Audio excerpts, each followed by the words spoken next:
नमस्कार बंधुगण, आपण मानकु आम चैनल को स्वागत। आजिर ओढ़ाणी प्रोमोरे देखा मिलूछि जे ओढ़ाणी एक बहुत बड़ विपद रे फसी जाइछंती।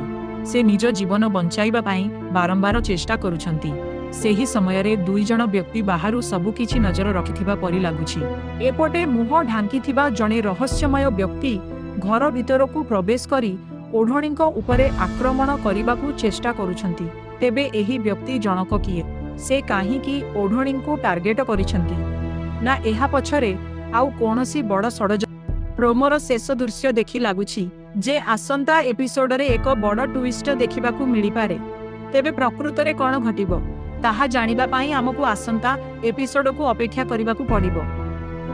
आपनकु जदि हमर एही एक्सप्लेनेशन भलो लागि थाए ताहेले भिडियोटी को गोटिए लाइक करंतु, निजर मतामत कमेंट रे निश्चय जणांतु। आउ प्रतिदिन ओढ़णी सीरियल रो नुवा प्रोमो ओ एपिसोड एक्सप्लेनेशन सबुठारु प्रथमे देखिबा पई आम चैनल को सब्सक्राइब करंतु एवं बेल आइकन को दबाइबा को भूलंतु नाही। धन्यवाद।